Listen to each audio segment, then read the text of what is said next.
So I'll continue with dialectic method. Or dialectic method, for example, if you understand dialectic method, you would understand almost 90% of all what Karl Marx said. You would understand 80% of all communist thought. You will understand 60-70% of all feminist thought if you understand dialectic method. So that's why these things are very important, very very important. जब मैंने इससे पहले dialectic method पे एक session किया, this session is independent of that, so you can still continue listening to this one. But mm, when I did the previous session, if you remember, I started with वो grayling की किताब से वो छोटा सा note जो उन्होंने लिखा है कि Hegel's views they are impenetrable, very difficult to understand. तो मैंने आपको पहले थोड़ी सी वार्निंग दी थी कि इसमें अगर नहीं समझ आए तो कोई बात नहीं, कोई बड़ा मसला नहीं है. मैं आज भी वही काम करूँगा. This time I am reading from another text. This is Oxford University का कंपेनियन टू फिलॉसफी. इसमें जो हिगल वाली एंट्री है, उसमें the first line they write is, of all the major western philosopher Hegel has gained the reputation of being the most impenetrable. कि अगर आपको ये नहीं समझ आता, इट्स ओके. ज़्यादातर लोगों को नहीं समझ आता हीगल इन वन को. And that's why the process is very important. You can have the second go at it only when you have the first go. So this session, like the previous one, it is going to acquaint you to the waters कि ये क्या है. They continue in the third paragraph. Listen to what they say. Hegel is a difficult thinker because all his work reflects a systematic view of the world, and he makes few concessions to those not familiar with his way of thinking. इनको तरस भी नहीं आएगा कि मेरे बच्चों को समझ आ रहा है कि नहीं आ रहा. इज़ लाइक नहीं, you have to acquaint yourself with what I want to say. I would not bend what I want to say. In addition his style is anything but user friendly. Totally hostile approach है लिखने का भी. At first glance most readers will find his sentences simply incomprehensible. समझ ही नहीं आता क्या कह रहे हैं. Simple as that. What does this sentence even mean, नहीं समझ आता. This has led some to denounce him as a charlatan, hiding an emptiness of thought behind a deliberate obscurity of expression in order to give an air of profundity. काफ़ी सारे लोगों को ऐसा लगता है कि क्या ये अपने जो कमी है अपने थॉट की उसको छुपा रहे हैं ये बड़ी बड़ी टर्मिनोलॉजी यूज़ करके. Yet the meaning of Hegel's writing does eventually become apparent after careful study. Now here is your silver lining कि Hegel समझ आएगा. ये जो कहना चाह रहे हैं ये धीरे धीरे पता चल जाएगा आपको. It just takes a little time. Sometimes it takes more effort than others. अगर आपको एरिस्टोटल 1 गो में समझ आया, हीगल 10 गोज में, दैट्स ओके. कोई बड़ा मसला नहीं है. Some writers are very difficult to comprehend, very very difficult, and Hegel is one of them. So I wanted to do that today as well. तो इससे आप थोड़ा सा तैयार रहते हैं कि अगर समझ ना भी आ रहा हो, इट्स ओके. बट वही प्रॉमिस मेरा जो पिछले सेशन में भी था कि at the end of the session you would have understood him more than you are understanding him before the session. That's a promise. That would definitely happen. हमने इन ए वे हिगेलियन dialectic को अप्लाई करके दिखाया है. जो पिछला सेशन था वो उसमें हमने हिगेलियन ट्राइड के बारे में बात की थी. The first category being, not being and becoming. तो वो डायलेक्टिक मेथड का ही एप्लीकेशन था. तो उसमें लेकिन हमने मेथड के बारे में बात नहीं की. हमने बस दिखाया उसको अप्लाई करके विदाउट टेलिंग यू कि ये डायलेक्टिक मेथड है. मैंने नाम तो रखा था रूम का, but we talked about only that one triad. अब हम आगे बढ़ते हैं थोड़ा सा. प्लेटो और एरिस्टोटल दोनों ने इटरनल आइडियाज का एग्जाम्पल लेकर, मदद लेकर उन्होंने कोशिश की इस कायनात को एक्सप्लेन करने की कि क्या है. और यही आइडियलिस्टिक अप्रोच हमने देखा कि इसको हेगल आगे बढ़ाते हैं और ये अपने एब्सोल्यूट आइडिया का जो कंसेप्ट देते हैं उसको इटरनल और चेंजलेस समझते हैं. Nonetheless, the absolute is a system in which all changes are hushed and silenced in the eternal symphony of the absolute. Hegel recognize करते हैं कि कायनात में चेंजेस भी हैं, लेकिन इनका फिलोसॉफिकल इंसाइट क्या है? And it's not that much of a great insight because it's with all humans कि ही सेज कि ये जो चेंजेस है केओटिक नहीं है. ये एक्सीडेंटल नहीं है. There is a pattern among all changes.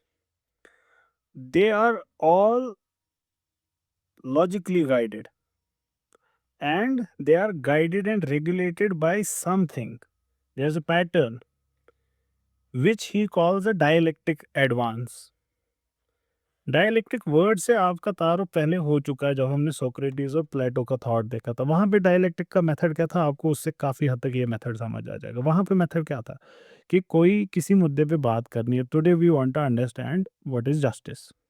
ये सोक्रेटिस का मेथड है. इस वक्त हम जस्टिस समझना चाहते हैं क्या है. So Socrates would ask, "What is justice?" Now Rubix would answer कि justice is ABC. Socrates वापस उससे कहते हैं, "If justice is ABC, then PQR would happen." Rubix would say, "Okay, yes, PQR would happen." Then Socrates would say, "If PQR happens, that is injustice."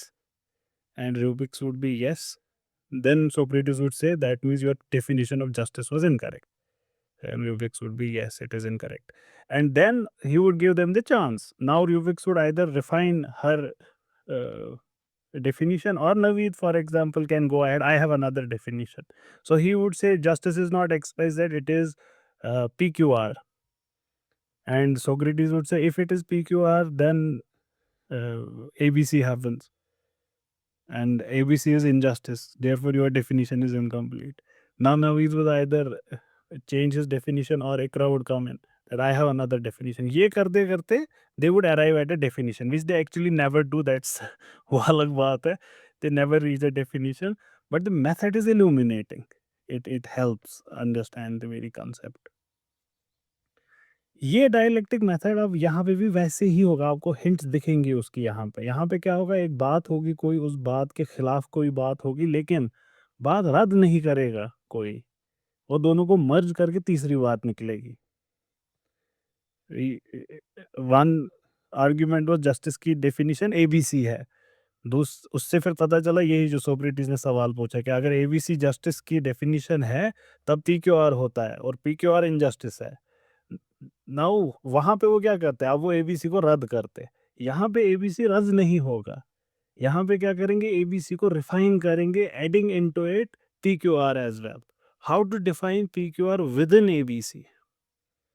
It's Hegel का genius ये है. Hegel का genius है कि ये जो ये contradictory positions है, they do not cancel each other, they add into something more. Being implies non being. Now being and non being एक दोनों मिलकर हम डेड एंड नहीं पहुंचे कि आगे अब कुछ अब नहीं कर सकते.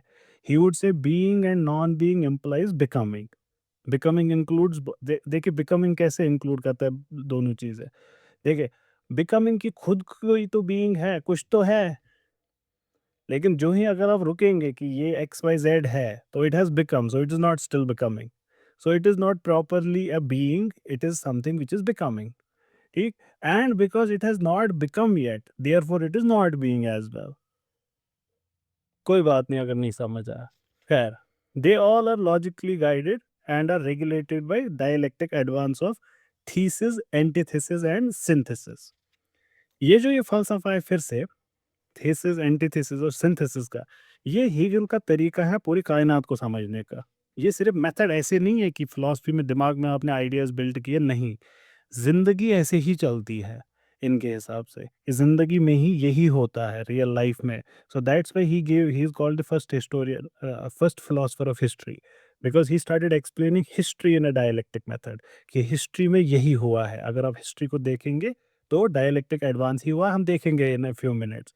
So he would call all this space, time, matter and motion absolute mechanics. This gives rise to mechanics. Mechanics उसका opposite physics, physics उससे निकलता है organics. This gives rise to idea of outside nature. ये सारी चीजें. तो कहने की बात, this is not simply a philosophical idea which is in mind. It has empirical evidence for Hegel. Thesis, antithesis and synthesis. Hegel से पहले सुपिनोजा ने भी कायनात का एक आइडिया दिया था. हमने उसको एक्सप्लोर किया है, लेकिन वो जड़ था, वो स्टैटिक था. हीगल जिस वेस्टर्न दुनिया में आए हैं, उस वक्त अभी चार्ल्स डार्विन नहीं आए थे. एवोल्यूशन का कंसेप्ट ऐसे नहीं था the way we have right now. जब हम एवोल्यूशन वर्ड इस्तेमाल करते हैं, the first thing that comes into our mind is the evolution as propounded by Charles Darwin. But the organic evolution of human beings, ये already western concept में था. So in a way Darwin was speaking in his age, he was taking things from his age. तो ये जो evolution कायनात का हो रहा है, ये उनके सामने था, वेस्टर्न लोगों के सामने. क्यों? क्योंकि ये एज ऑफ एनलाइटनमेंट है, ये चल रहा है सब कुछ. वो देख रहे हैं कि हम डेवलप हो रहे हैं, new things are coming into being, ये पहले कभी नहीं थी. So they would see this organic change in human beings. तो हीगल के टाइम में, even though Darwin had not appeared yet, the talk of dynamic and evolving reality, this was quite familiar. The westerners, they knew it, they could see the evolution, they would see the progress and process, and they would view it very seriously कि yes, this is happening around us. In fact, French revolution French revolution ने बहुत सारी चीज़ें western ने western thought के सामने रख दी. It like opened up a Pandora box and people started, हर तरफ की बातें होने लगी in defence of monarchy, against monarchy, everything was happening. तो ये माहौल है इस वक्त वेस्टर्न दुनिया का, जिसमें हेगल बात कर रहे हैं. ये वही एरा है. और जो भी इस डायलेक्टिक मेथड की कमियां हैं, इसको तब भी we have to appreciate and we have to interpret it as a philosophical method, जो एक्सप्लेन करता है इस डायनेमिक और इवॉल्विंग वर्ल्ड को according to some rational plan. अगर ये ना होता तो हिस्ट्री ना होती, the history as we understand it. अगर हिस्ट्री अगर आप ऐसे पढ़ते, X Y Z this did this, फिर ये किया, फिर ये किया, फिर ये किया, फिर ये किया, that is not history. History है कि ये क्यों किया, इससे क्या हुआ, कॉजलिटी अप्लाई करना, पैटर्न फाइंड करना हिस्ट्री में. अगर हिस्ट्री में पैटर्न है ही नहीं, तो ना उसको जानने का कोई फ़ायदा है, और it would be a dry enterprise, totally dry enterprise होगी वो. और ये पैटर्न ढूंढना, इसमें बहुत सारे तरीके हैं पैटर्न ढूंढने के. बहुत सारे लोगों ने डिफरेंट पैटर्न्स निकाले हैं. हमारे जो अ, मतलब ऑब्वियसली वेस्टर्न कैनन में तो कहेंगे कि he is the founder of history as a discipline, philosophy of history के फाउंडर ये हैं. बट हमारे यहाँ ऑलरेडी ये पैटर्न डेवलप कर चुके थे. इवन खलदून असाविया के कंसेप्ट के साथ उन्होंने एक्सप्लेन किया था कि कैसे हिस्ट्री आगे चलती है. It's not dialectic, it is असाविया विच वर्क्स. हीगल के साथ इसका क्या रिलेशन है? He also gave a concept कि हिस्ट्री कैसे हम देख सकते हैं. हम हिस्ट्री को देख सकते हैं as a dialectic progress. We will understand it in a while, we will give you examples from history, जिससे आप समझेंगे कि वो क्या कह रहे हैं एक्चुअली.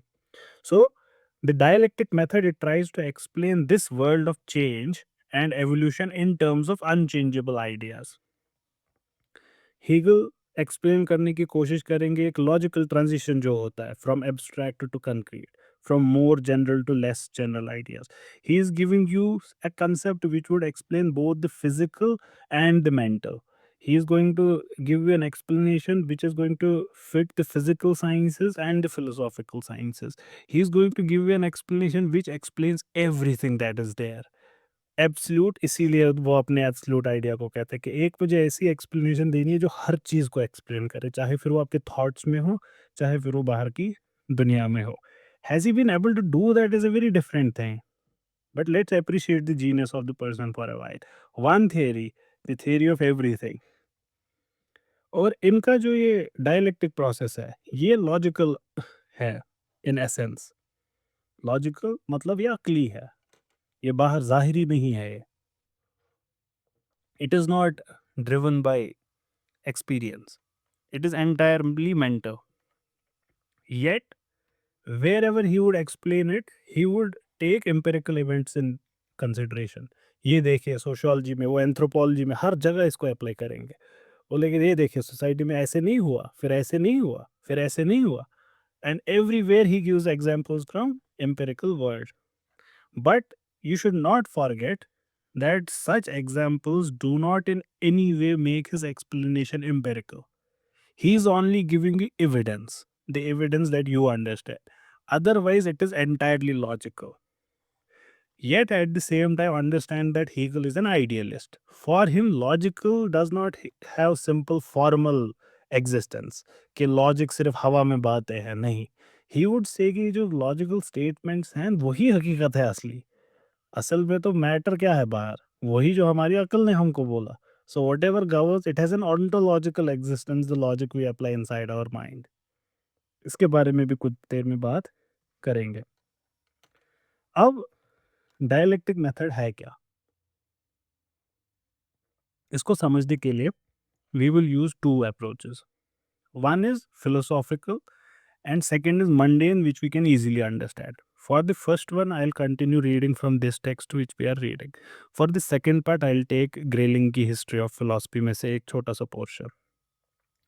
Philosophically इसको समझने के लिए आप फिर से उस ट्रायड पे वापस जाए, being, non being and becoming वाला ट्रायड जो हमने डिटेल में डिस्कस किया था. पूरा एक सेशन हमने उसके साथ स्पेंड किया. हमने ऑलरेडी डायलेक्टिक एडवांस देखा वहाँ पे कि कैसे एब्स्ट्रैक्ट से कंक्रीट की तरफ चीज़ें जाती है. हमने एक कंक्रीट को भी डिफाइन किया है ऑलरेडी बड़े डिटेल पे. बीइंग सबसे एब्स्ट्रैक्ट है क्योंकि इसमें कोई डिटर्मिनेशन है नहीं, कोई भी डिटर्मिनेशन नहीं है. कुछ तो है, हमको बस इतना पता है, हमको ये नहीं पता कि क्या है. द मोमेंट यू से क्या है, you are determined it. So being ये भी नहीं है, ये भी नहीं है, ये भी नहीं है, ये भी नहीं है. नेति नेति अप्रोच करना है बीइंग के लिए. हमको बस इतना पता है कि कुछ तो है. लेकिन कुछ तो है से हमको क्या पता चला था कि कुछ जो है वो कुछ नहीं है. क्या कि ये जो समथिंग है, it is this being itself. It is not a cup, it is not a person, it is not ikra, it is not orange, it is not lion, it is not planet, it is not space, it is not time, it is not god, it's not apple, it's not anything. So you reach the opposite conclusion. So what is not anything. So आप होने से न होने पे आ गए. So you reach the second step of the dialectic. So you started with something is, you reached what nothing is, not being. इन दोनों को जोड़कर हेगल कहते हैं कि this is more concrete. The second level is more concrete than the first level. Now the third one is इन दोनों को मिला के becoming. The transition of being into not being and not being into being is becoming. So becoming is more concrete. क्यों? Because it includes both being and non-being within itself. अब अगर इसको आगे चलाएंगे, बिकमिंग से इसका एंटीथेसिस उठेगा, वो दोनों को मर्ज करके एक तीसरी चीज आएगी. That would be more concrete than becoming. So if you continue this process, becoming in comparison with other succeeding categories is terribly abstract, but it is more concrete than the first one. Becoming simply means a process. But what kind of process? Is it chemical becoming? Is it biological becoming? Is it mechanical becoming? Organic becoming? We do not know what kind of becoming. तो इसके बाद वो आएगा next और concrete example. And it would start to grow more and more specific. It would invite its antithesis. That would become the second synthesis उसके बाद. और ये second synthesis और ज़्यादा concrete होगी becoming से. जितना आगे आगे dialectic चलेगा, the succeeding categories become more and more concrete till we reach the final, the fullest, the richest and the most concrete of all the categories, the absolute. ये जो आखिरी और हाईएस्ट कैटेगरी है, इसमें हर एक पिछली कैटेगरी प्रिजर्व्ड है. Nothing is lost in this system. और इस वजह से हिगेलियन सिस्टम को कंक्रीट मॉनिज्म भी कहते हैं और स्पिनोजा के सिस्टम को एब्स्ट्रैक्ट मॉनिज्म कहते हैं. ये जो हायर कैटेगरीज है, जैसे becoming is a higher category as compare to being and not being. अब ये फिलोसॉफिकल एक्सप्लेनेशन है, so it is very difficult to picturise in mind. लेकिन जब इसका हिस्टोरिकल एग्जांपल मैं दूंगा तो ये बहुत हद तक आपको समझ आ जाएगा. ये जो हायर और ज़्यादा कंक्रीट कैटेगरीज है, इनके अंदर lower and more abstract categories are already included. जैसे फॉर एग्जांपल बिकमिंग जो है, बिकमिंग में ऑलरेडी बीइंग है और नॉन बीइंग भी है. मैंने अभी अभी आपको एक्सप्लेन किया कि इट हैज़ सम बीइंग, कुछ तो है, ये तो पता है हमको, लेकिन क्या है वो नहीं पता अभी। It is becoming something, it will become something in future and it is not being that thing which it is going to become in future. So becoming already includes being and not being. लेकिन interesting चीज and हिगेलियन genius again is, ये तो हम भी शायद 2 minute के लिए सोच लेते हैं, कोई बड़ा तीर नहीं मारा, और ये शायद एरिस्टोटल और प्लेटो भी कर चुके थे अपने हायरार्की में, जो हमने बड़े डिटेल में पढ़ा. What he does is he says the opposite is also true. Being also includes within it non-being and becoming. मैंने आपको हमेशा इसके साथ एक वर्ड इस्तेमाल किया, सत्कार्यवाद का कंसेप्ट है हिंदुस्तानी फ़लसफ़े में. मसला ये है कि अगर लोअर कैटेगरी में हायर कैटेगरी होती ही नहीं तो आई कहाँ से? So being does contain becoming. If it were not so, becoming could not be deduced from it. There must be something of becoming inside being. So अब लेकिन हमको तो दिखता नहीं है, तो इसके लिए you can understand it through this statement. Higher category lower category को अपने अंदर कंटेन करते हैं एक्सप्लिसिटली. बिकमिंग के अंदर एक्सप्लिसिटली बीइंग है, but the lower categories contain the higher implicitly. उसको ढूंढना पड़ेगा हमको, वो क्लियर नहीं है. So being implicitly contains becoming. Without becoming being cannot be being. Being के अंदर बिकमिंग ज़रूरी है. नहीं समझ आ रहा, इट्स ओके, आगे बढ़ो, कोई बात नहीं. Becoming is therefore an explicit condition on which being depends. Becoming explicitly contains being. Becoming explicitly contains being, since becoming is certain kind of a being. Becoming presupposes being, yet becoming is also the foundation of being. By foundation is meant that being is logically deduced from becoming. ये सही है कि becoming comes later, जब हम derive इसको करते हैं. Yet it is also the logical beginning and the foundation of the first category, which is being. सबसे sketchy manner में we shall show that being not only contain non-being and becoming, but also all other categories जो इसके बाद derive होंगी, including the final category, the absolute. But it is also true to say that absolute is the foundation of being, in the sense that being can be explicitly deduced from it, from the absolute. तो nutshell में क्या रहे हैं? अगर हमको ये नहीं भी समझ आए, कंक्लूजन क्या है जिस पे हीकल हमको पहुंचाना चाहते हैं? वो कंक्लूजन ये है, द फाइनल कैटेगरी जो है, that contains all the previous categories. So the final category has all the earlier categories. The earlier categories have all the last categories. So everything implies almost everything. So being is naturally contained in the absolute. Thus the first category is also the last is also the first, and all other previous categories are quite explicitly in it. So absolute becomes the explanation of everything that there is. ये एक drama की तरह है. In a drama, the first scene contains the last scene. The last scene contains the meaning of the first and all other scenes. That the last is also the first category, ये बहुत important है from the Hegelian perspective, क्योंकि वो absolute को ही अब हर एक चीज़ का explanation बनाएंगे. इन एरिस्टोटल्स फिलॉसफी, आपको याद होगा मसला क्या आ रहा था, एक्टस प्यूरस से आप बाकी सारी चीज़ें कैसे ड्राइव करते हो, वही मसला आया था, क्योंकि आप रिवर्स डायरेक्शन में चले थे. हीगल ने उसको कैसे अब सॉल्व किया? हीगल ने दिखाया कि उसमें ऑलरेडी इंक्लूडेड है ये सारी नीचे वाली चीज़ें. व्हेन यू से flower, it already includes fragrance, color, shape. It includes everything of that already in it. So the lower category is already included when you say flower. So that's how he has solved it. ये जो acts प्यूरस है, the idea of good जो है प्लेटो का, acts प्यूरस Aristotle का, ये बहुत corresponding है with the absolute of Hegel. So जो प्राइम मूवर है वही एब्सोल्यूट रीजन है, और यही फाउंडेशन है of all that exists. It is the end, which is the meaning of the beginning of a thing, and should be said to be logically prior to the actual thing. So, Hegel's terminology इसमें the absolute is the logical foundation of all that exists. याद करें कौन सा सवाल answer कर रहे हैं Hegel? not the how of it. He's trying to answer the why of it.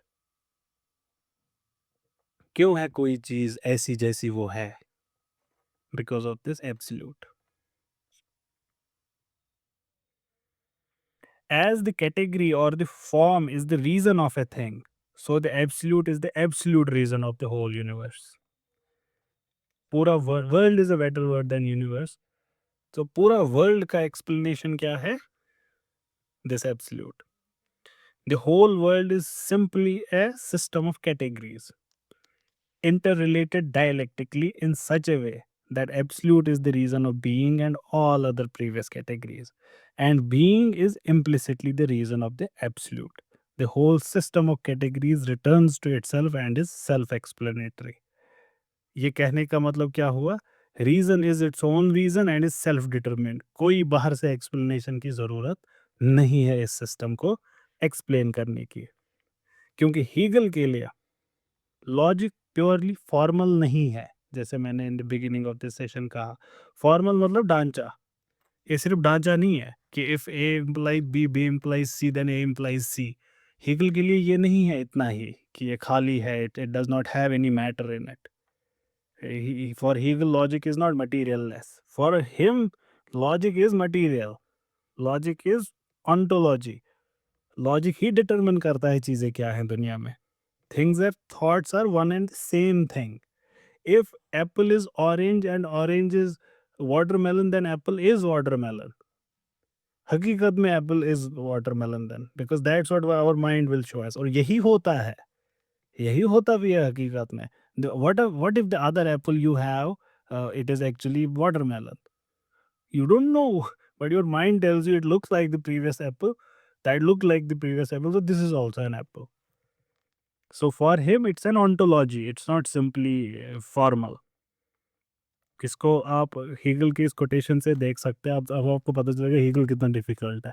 अब इनकी खुद की लॉजिक वाली किताब से ये कोटेशन है. Thus, this older metaphysics stands from the view that thinking and the determinations of thinking are not something foreign to the objects of thought, but are rather of them very essence of those objects. In other words, that things and thinking of them are in harmony and in for themselves. Indeed, language itself expresses an affinity between them. That thought in its immanent determinations and true nature of things are one and the same content. चीज़ें और उनका ख्याल आपके दिमाग में वो एक ही चीज़ है, वो कोई दो अलग अलग चीज़ें नहीं है. Now this was the boring part of it. अब थोड़ा सा जो इजी आसान भाषा में समझ आए. Now we will go the that part. इसके लिए I will be using history of philosophy written by AC grayling.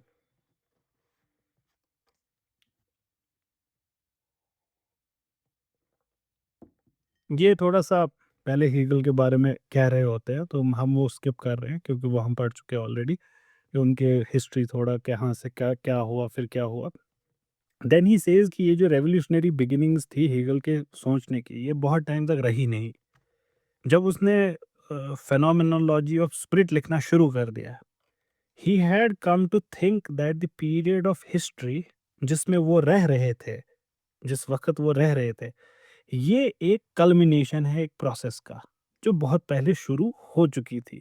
This is the highest to which history can reach of progress of process of what of cultural transformation.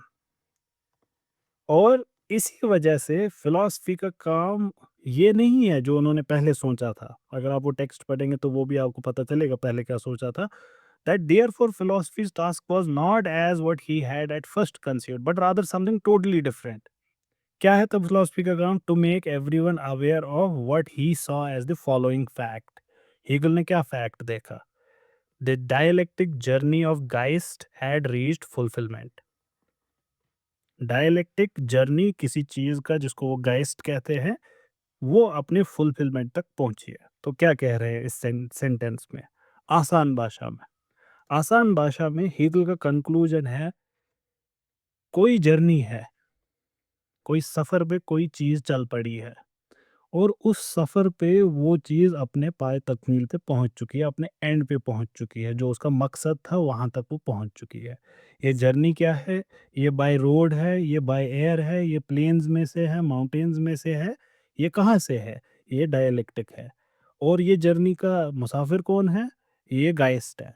अभी हमको नहीं पता कि ये सफ़र क्या है, इसका मतलब क्या है इन वर्ड्स का। We don't know. ये ऐसी बात है कि आप कनाडा में किसी से मिले and you are telling him that Abdul Rahim is travelling on GT road. It is like that. He doesn't know Abdul Rahim कौन है, he doesn't know GT road क्या है।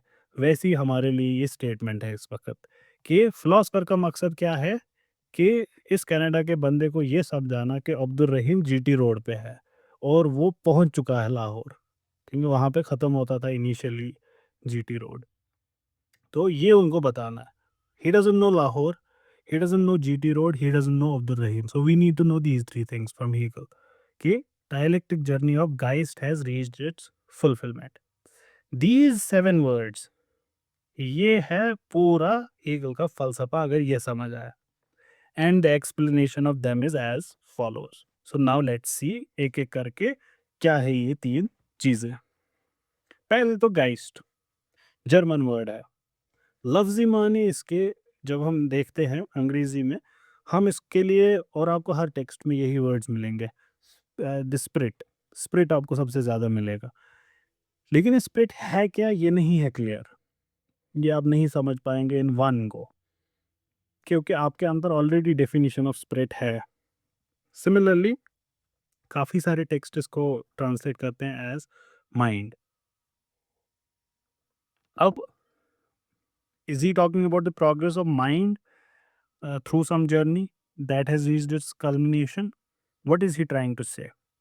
He probably meant, and this is clear from overall जब Hegel के पूरे फलसफे को पढ़ेंगे, some kind of universal mind, some kind of agency, जिसमें हर एक इंडिविजुअल ह्यूमन माइंड पार्टिसिपेट करता है।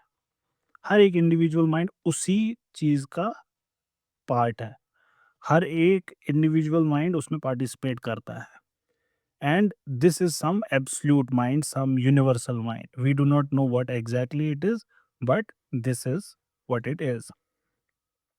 यहाँ पे ये वाले ऑथर भी कहते हैं नोटोरियसली डिफिकल्ट है इसको ट्रांसलेट करना, and many translators therefore use the word Geist itself जब भी वो ट्रांसलेट करते हैं, because there is no equivalent. They think of it as a meaning to what?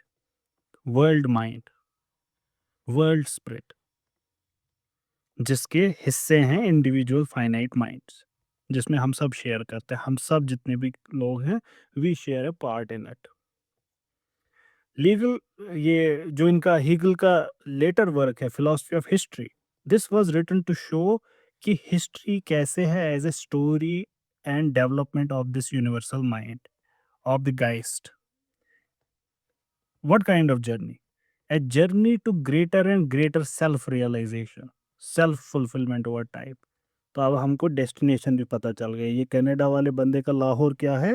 Greater and greater self realization. तो Lahore would be the complete self fulfilment. Geist हमको समझ आया, fulfilment हमको समझ आ गई। अब हमको बस एक चीज़ देखनी है कि ये जीटी रोड क्या है, ये डायलेक्टिक जर्नी क्या है, ये कैसे होती है।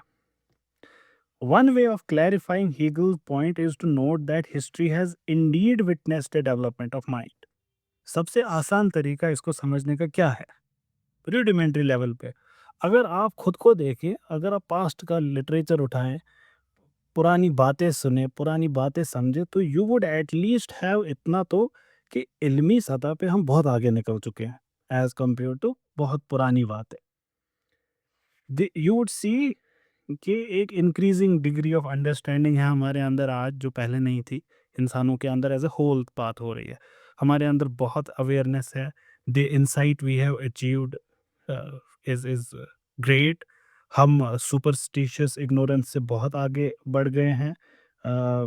We have reached a degree of sophistication which is unparalleled throughout the history. Science has been made possible, and science has made a lot of things possible. For example, this conversation would not have been possible अगर ये सारा development हमारा हुआ नहीं होता था। And history का भी हमारे पास इतना इल्म पहले नहीं था जितना आज है। Take any book on history, for example take Ibn Kathir, he has written history. अगर आप उसका देखेंगे beginning of the history, it's entirely mythological. Kalhana, the first history that was written in India was Kalhana की Rajatarangini. If you start with Kalhana Rajatarangini, you would start, it's entirely mythological in the beginning. And obviously he does not reach the uh, what do you call that, Pleistocene wala time. He does not reach that. He does not talk about the megaliths of Gopkal and the other place, whatever it is called. So our knowledge of that has grown, our knowledge of society has grown, our knowledge of our own ancestors has grown. It's very interesting. The Arabs would not have known the history of Arabic as much as we know about the history of Arabic. Same for any other part of the world. So rudimentary level पे हम कुछ तो development देख रहे हैं, right? Hegel के हिसाब से ये सोचते थे, ये जो गाइस्ट है, ये जो वर्ल्ड स्प्रिट है, it has reached it's summit. किन मामलों में? इन्हीं इल्म के जो ये वाले हमारा सफर था, इसमें हम अपने कन्विलेशन पे पहुंच चुके हैं। ऑब्वियसली हीगल से पहले कौन आए थे? अब याद करें मेरी बात, जब मैंने बोला philosophy ended with can't. Hegel क्या कह रहे हैं कि कांट में अब एक चीज मिसिंग है, वो मैं दे रहा हूं तो बात खत्म। ठीक हेगल ये कर रहे हैं। तो जो हमारे एग्जाम्पल में था कि अब्दुल रहमान लाहौर पहुंच चुके हैं, वैसे ही Geist has reach the summit in this respects, and he saw his own time as marking the culmination of that fulfilment. And even startingly, सबसे ज्यादा स्टार्टलिंग फैक्ट क्या है कि ये अपने जहां पे खुद रहते थे, प्रशियन स्टेट जो थी उस टाइम की, it's no more now, but you can call Germany the what was Prussia then, ये उसको कंसिडर करते थे कि ये है, यही है सिविलाइजेशन का एंड, इससे आगे अब कुछ नहीं है।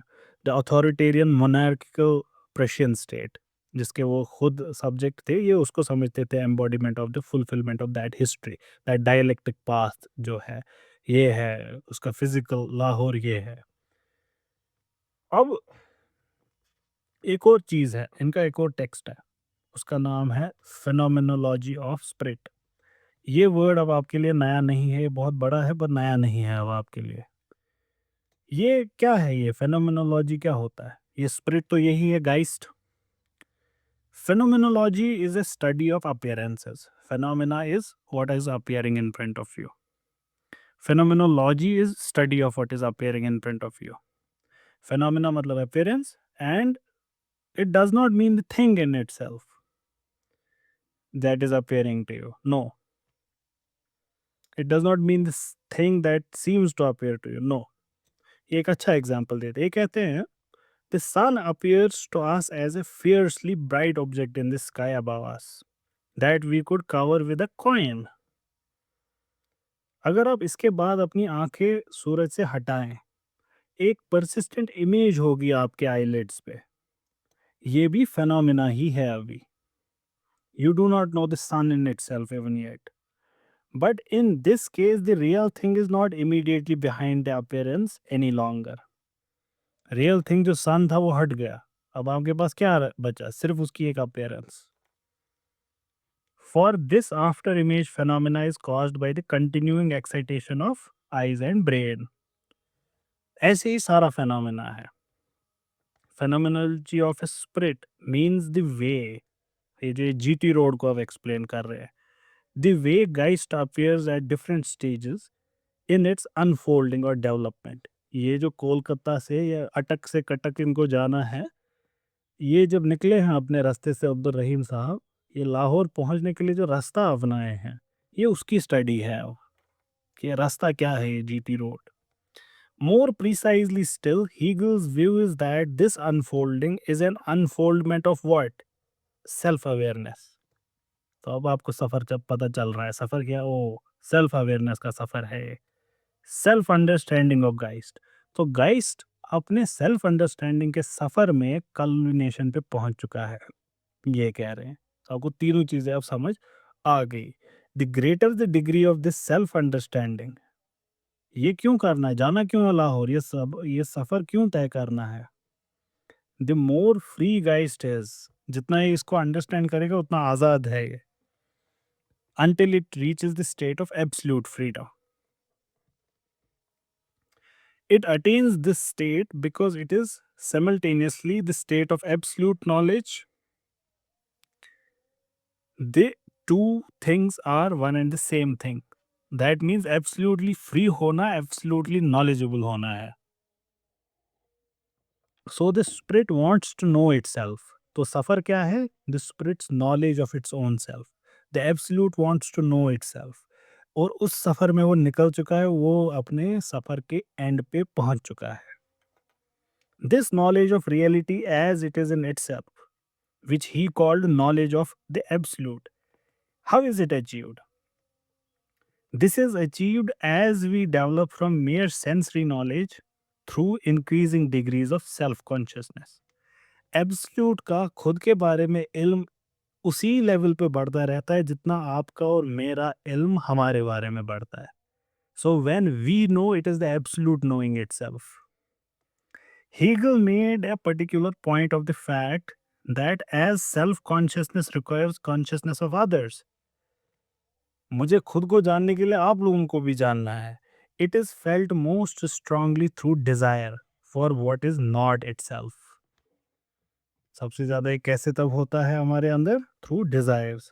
Desire for knowing other consciousness, desire for possessing of things in the environment, desire.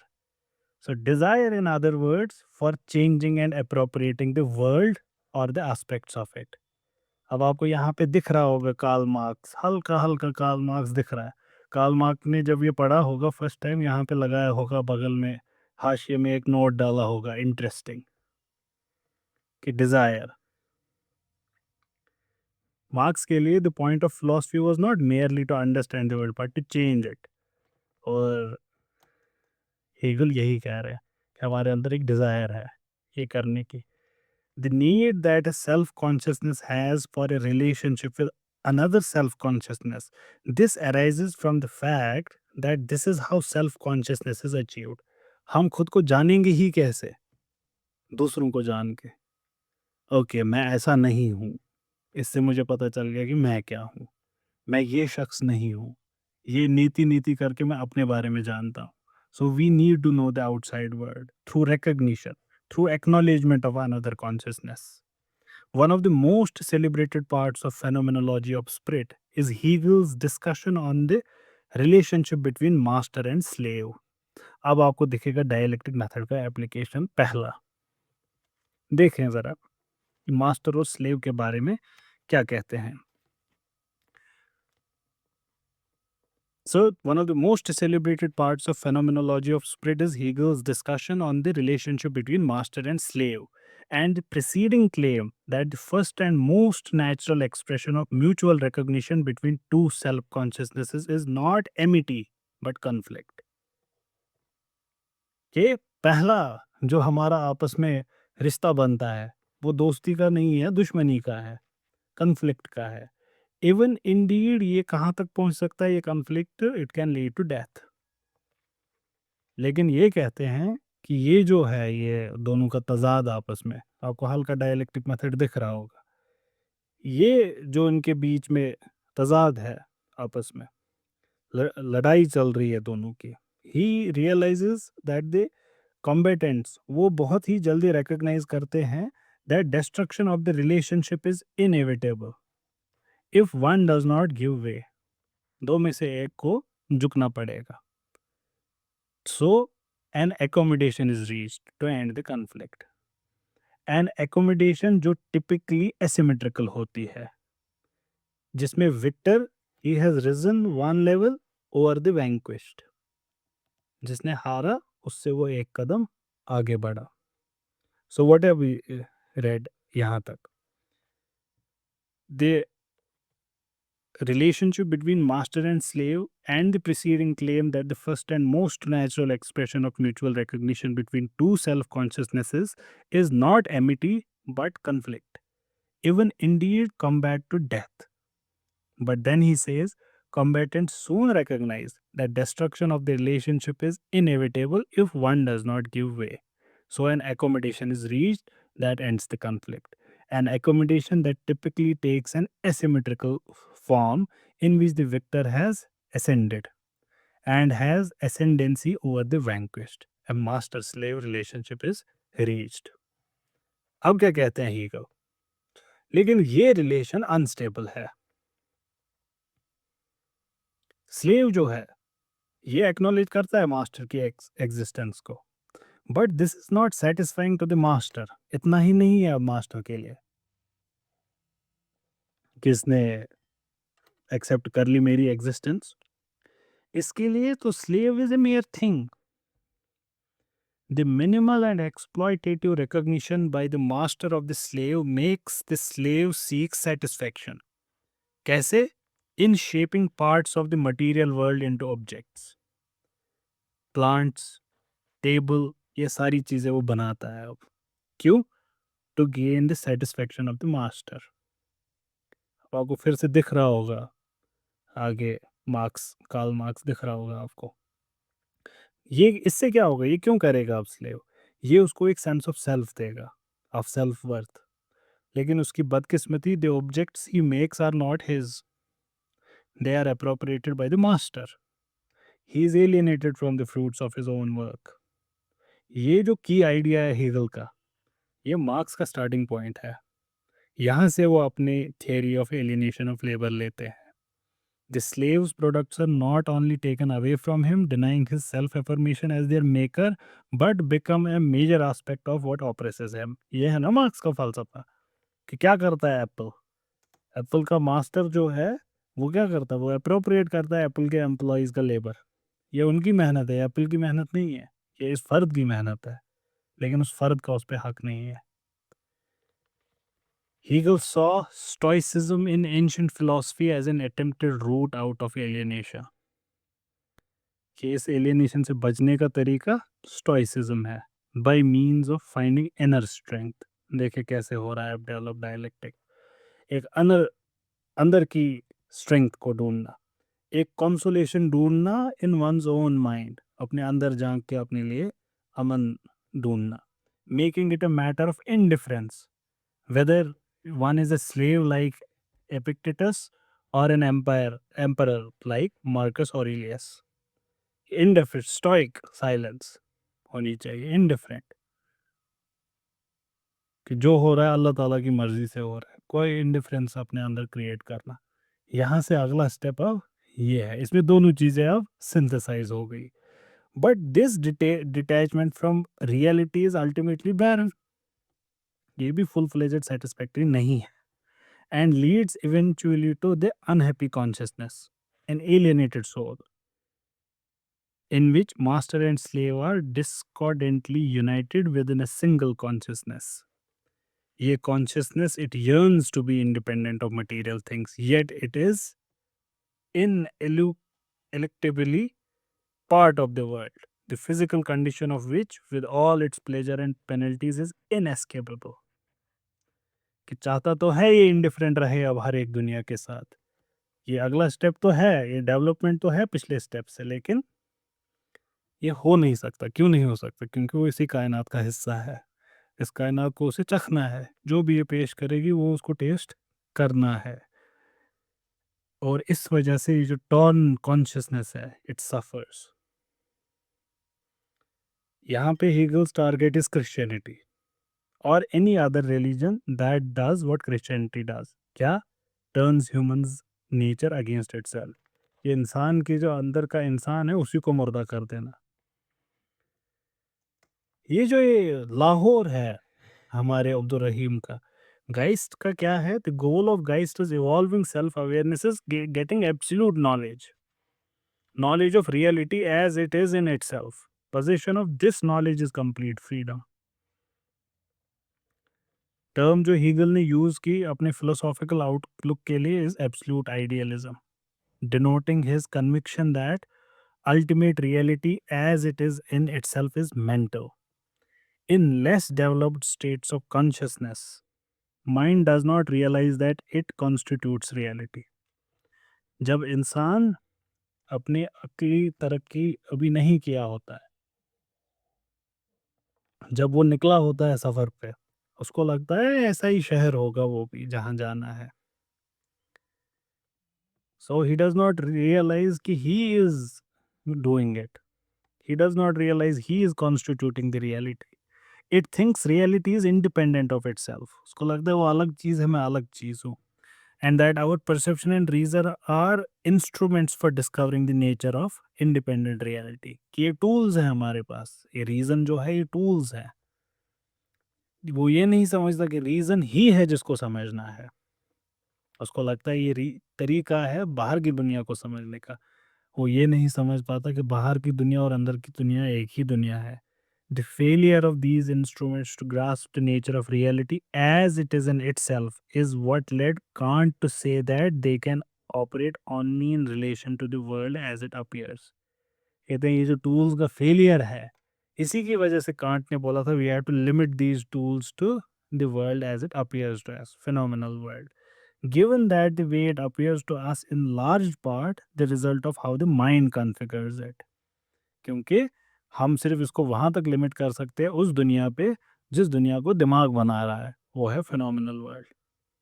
लेकिन जब ये माइंड आगे बढ़ता है, जहाँ पे ये रियलाइज करता है कि all reality is its own construction, noumena phenomena एनिमिना वटेवर, ये सारा मेरे दिमाग का बनाया है। It ceases to yearn after further knowledge. Noumena में जाना ही क्यों है इसको? For there is nothing beyond the self knowing mind itself. Noumena है ही नहीं, जो है मैं ही हूँ, मैं ही बना रहा हूँ नॉमिना को भी, मैं ही बना रहा हूँ फेनोमेना को भी। Absolute knowledge accordingly is mind knowing itself as what it is, mind knowing itself as mind. Note इसकी इम्प्लीकेशन क्या है इस स्टेटमेंट की। ये जो माइंड है, ये जो गाइस्ट है, it has achieved the final goal of its journey to self awareness. Why? How? Kaise? Because Hegel understood. And Hegel is part of the mind. If Hegel understood it, finally humans understood it. That means finally Spirit understood it. As Hegel has understood the nature of reality, that means Geist has understood the nature of its own self. World history as the development of Geist has reached its culmination, consummation. And Hegel's account of reality is the record of this fact. Okay, Geist has reached its culmination. One might in short say that in Hegel the universe has found its point. कि ये ऐसी क्यों है ये universe? अब universe को पता है कि मैं ऐसे क्यों हूँ। This returns us to the question of what Geist is. अब वापस चलते हैं, ये जो अब्दुल रहीम इस सफर पे निकल पड़े हैं जीटी रोड पे, इसको समझते हैं कि ये कौन है। Since Hegel uses the term absolute idealism to distinguish his view from subjective idealism, in which reality is described as somehow dependent on individual finite minds or on a collectivity of such minds, it might be natural to think that Geist is a universal mind, a cosmic consciousness. It might even be natural to think of it as a kind of God. अगर आप ऐसा भी समझें इसको, it is not the God the way we conceive it. आप इसको Hindus के ब्राह्मण वाले कंसेप्ट से के नज़दीक समझ सकते हैं। जो हमारा मुसलमानों का जो कंसेप्ट है खुदा का, ये वो नहीं है। But if so it can not be God as usually conceived, because it would be a God which or who was not fully aware of itself and the nature of reality until Hegel came along. तो ये हमारे खुदा का concept नहीं है, ये ब्राह्मण है विच इज़ रियलाइजिंग इटसेल्फ, ये उसके बहुत नज़दीक है। तो ये वर्ल्ड स्पिरिट है, इसको अगर आप खुदा कहें, ये तब भी वो खुदा नहीं है जो खुदा को आप जानते हैं, क्योंकि जो खुदा को आप जानते हैं वो परफेक्ट है। ये खुदा जिसकी बात हो रही है, ये खुदा को अभी अपने बारे में पूरा नहीं पता कि मैं क्या हूँ। So let's call it absolute reality, जो है एब्सोल्यूट आइडियल जो है। मोर ओवर इट मैं, और कब तक? जब तक हीगल आए। जब हीगल आ गए तो the Geist understood itself, because through Hegel is part of it, so Hegel is just a part of the Geist. Moreover it mattered to Hegel that the individual mind should be understood socially, And the suggestion in his theory therefore seems to be that the universal mind is either constituted by or is shared by all individual minds together. Okay, absolute mind, ये it is shared by everyone. I know we are extending, लेकिन इसको मुकम्मल करते हैं dialectic method को. So it might take 10 more minutes. The ideal he postulated in his earliest thought, the ideal of harmony in society, turns on the idea that individuals at their best and most rational. अब आपको यहाँ पे फिर से दिखेंगे Karl Marx. सुने फिर से क्या कह रहे हैं.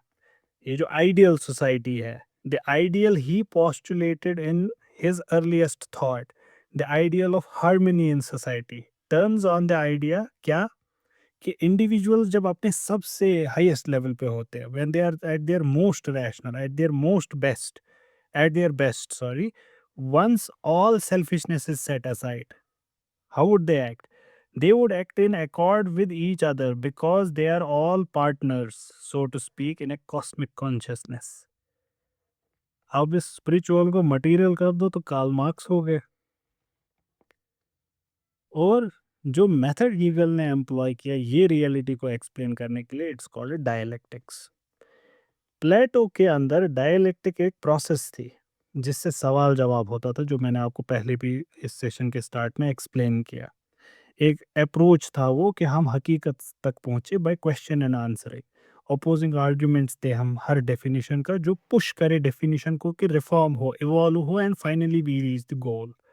Hegel के अंदर dialectic is a process in which any opposition can, through the clash between them, produce something new, which in turn could be opposed by something in another clash. तो इनके यहाँ dialectic क्या है? It's a process जिसमें oppositions क्या करेंगे? They will clash, but because of the clash between the two opposing ideas, they will produce something new, and this new in turn would be opposed by something another new, and then another clash would happen which would produce yet another new. So thesis would be opposed by antithesis, that would create a synthesis jiska again antithesis would emerge, and these two would synthesize into something new, and the process continues. Hegel saw his method going far beyond Plato, जो सिर्फ particular problems और concepts के साथ deal करता था. Hegel के लिए पूरे कायनात की हिस्ट्री ही यही है. हीगल के लिए the entire history of world as the history of development of Geist's increasing self-awareness. It is to be understood in terms of constant evolution of new synthesis out of clashes of opposite. तो क्या है history of Hegel के लिए? Clashes of opposites, उसका synthesis, new emergence, उसका opposition का emergence, उन दोनों का क्लैश, और हिस्ट्री ऐसे चली है. अब इसको प्रॉपर समझते हैं अगले 5 मिनट में, एंड देन विल कंक्लूड. कोई भी गिवन स्टेट्स ऑफ अफेयर्स, जो भी स्टेट ऑफ अफेयर्स है किसी भी वक्त का, ये उस वक्त की थीसिस है. Any state of affairs you can think about it as thesis. जैसे फ्यूडल सोसाइटी, मोनार्कीज, एक वक्त ऐसा भी था. एक वक्त स्लेवरी का था, ये उस वक्त की थीसिस. जैसे जो इस वक्त है ये थीसिस है. This is your thesis for now. जो भी है वी कॉल इट थीसिस. इसकी इसके अंदर से ही इसका ऑपोजिट एक एंटीथीसिस उठेगा, और ये आपस में अब टकराएंगे. इस टकरार से एक new state of affairs would arise, जिसको हम सिंथेसिस कहेंगे, और वो अगले ज़माने का थीसिस होगा. वो ज़माने में जब वो थीसिस रहेगा, उसके अंदर से एक टकरार उठेगा, ओपोजिशन उठेगा. This synthesis becomes a new thesis, जिसके खिलाफ दूसरी नई एंटीथीसिस अब उठेगी, thus producing a further synthesis. This again becomes thesis, जिसके लिए और एक एंटीथेसिस उठेगी, so on. The final self-understanding of the Geist is the final synthesis of the historical dialect, जिसने उसको वहां तक पहुंचाया. Dialect it is both the process जिससे हिस्ट्री अनफोल्ड होती है, और ये प्रॉपर फिलोसॉफिकल मेथड भी है जिसको हीगल ने इस्तेमाल किया दुनिया को एक्सप्लेन करने के लिए. ये मेथड है बेस्ड ऑन लॉजिक. इसमें आपको बहुत ज़रूरी है ये समझना कि स्टैंडर्ड लॉजिक जो है, जहाँ पे when a thesis is opposed by an antithesis the result is contradiction at dead end. आगे आप कुछ नहीं कर सकते। यहाँ पे क्या है इनके लॉजिक में? Instead the particular contents of the thesis and the antithesis respectively determine what arises from the interplay of these oppositions। यहाँ पे डेड एंड नहीं है। इनके जो लॉजिक है, it's a book. In the logic, he illustrates this at the very beginning by explaining being, not being, and the relation between them, turning them into becoming। हमने इस पे डिटेल में discussion किया था। अगर यही डायलेक्टिक मेथड ऑफ हिस्ट्री पे apply करें, the dialectic process is one in which conflicts with in a society between states, society के अंदर या अमंग सोसाइटीज, मतलब नेशनली और internationally, there are conflicts which cause disintegration, which is overcome by what? By new reconciliation. And new social structures are formed, which in turn become the thesis of new antithesis, which require a new solution and new synthesis, and on and on and on। ये जो आखिरी remark है, this brings it attention to Hegel's philosophy of history, जिसमें वो ये dialectic progress को अच्छे से एक्सप्लेन करते हैं। क्या कहते हैं ये मिसाल से मैंने आपको बोला था एक हिस्ट्री का मिसाल लेंगे। अब वो मिसाल हम देखते हैं कि ये डायलेक्टिक कैसे दुनिया में काम किया है, and will and with that.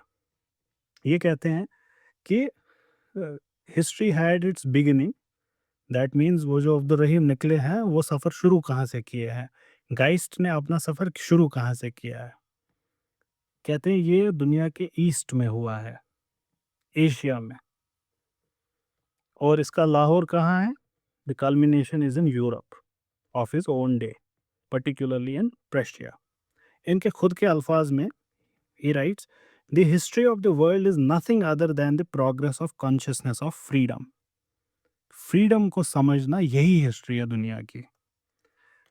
This remark could stand as another encapsulation of his whole philosophy। An unavoidable impression has to be recorded here। बहुत ज़रूरी है इस चीज़ को भी समझना। क्या कि अब हीगल क्या करेंगे, वही जिस पिटफॉल में लगभग लगभग सब फिलोसफर्स गिरते हैं। ये फिर दुनिया को एक्सप्लेन करते हैं अपने फ़लसफ़े से। They see what they want to see, they see an elephant in the cloud. ये भी Hegel is also accused when he is interpreting history, he is interpreting it the way he wants to, और उसको selective reading of history कहते हैं। But that's a criticism for another day. For now he says कि no, he is not putting it there, it is there, he is only recognising it. So there is criticism. He stretches facts and he shrinks other facts to make his theory appear as if realistic. But that criticism is for another day. For now, let's apply it। He says, ये शुरू कहाँ से हुआ? China से। और वो क्या कहते हैं? China and India, sorry, east में दोनों है। चाइना और India are outside history. Why? Because they seem to give no evidence of the working of Geist's dialectic development। ये इस वर्ल्ड स्पिरिट के बारे में कुछ बात ही नहीं करते हैं ये वाले कल्चर्स। दैट मीन्स गाइस्ट को बिल्कुल ही नहीं कुछ पता अपने बारे में। ये गाइस्ट के डायलेक्टिक डेवलपमेंट के को टच भी नहीं करते चाइनीज और इंडियन ट्रेडिशन। फिर ये कहते हैं फिर हुई असली हिस्ट्री शुरू कहाँ से? पर्शिया से। Real history starts from Persia, जिसको ट्रू हिस्ट्री कहते हैं, because it was the first great empire which cease to exist. Persia की डिजायर क्या थी? पर्शिया's डिजायर वाज एक एम्पायर बिल्ड करना। ये थीसिस है पर्शिया की desire for empire. This is the thesis of that time. और इसकी एंटीथीसिस क्या है? Greek states, their desire for independence. Thesis है Persians they want to build an empire, antithesis है Greek states they want to be independent. The moment of contestation was कब? जब the Greek won over the Persian navy at the battle of Salamis in 480 BC। और ये synthesis जो हुई वहाँ पे, this was the formative rise of classical Greek civilisation, जो इसके बाद जिंदा हुई। एंड स्पेशली वो आपको फिलॉसफी में भी दिखा, ओवरऑल बड़ा। लेकिन ये जो सिंथेसिस है अब ये ग्रीक सोसाइटी की, इट डिपेंडेड ऑन स्लेवरी। तो आप देख सकते हैं slavery is a principle which is not entirely free. So the principle of freedom was very imperfect in this arrangement. Free तो हैं as compare to what the Persians wanted. उससे तो free है ये स्टेट्स, लेकिन अभी फुल फ्लेजेड फ्री नहीं है, एक इम्परफेक्ट अरेंजमेंट ऑफ फ्रीडम है, सेमी फ्रीडम है अभी। हीगल कहते हैं even though it represented an advance over Persian despotism, yet it was not freedom in the real sense of the term. तो अब ये थीसिस में नई एंटीथेसिस उठेगी। मोर ओवर अभी भी Greeks they would rely on auguries oracles अपने decision making में। दिस इज अनदर साइन कि गाइस्ट अभी रुडिमेंट्री स्टेज में ही है। लेकिन फिर सोक्रेटिस आते हैं, एंटीथेसिस इमर्ज होते हैं। सोक्रेटिस जो वो डेल्फी का इंजंक्शन था कि know thy self, he takes it seriously and this marks another turning point. अब एक नई एंटीथेसिस उठी है। He introduced the principle of independent thought against custom dominated culture. And this he saw another historical crucial moment जहाँ पे अब नई synthesis होगी और ये आगे आगे चलता जाएगा और finally it culminates in the Prussian Hegel where it reached the highest level where the spirit finally understood कि है क्या बाहर और मैं क्या हूँ, and he realized कि हम दोनों तो एक ही हैं. So that was dialectic method for you people. I tried to make it as simple as I could, but it's very difficult to understand.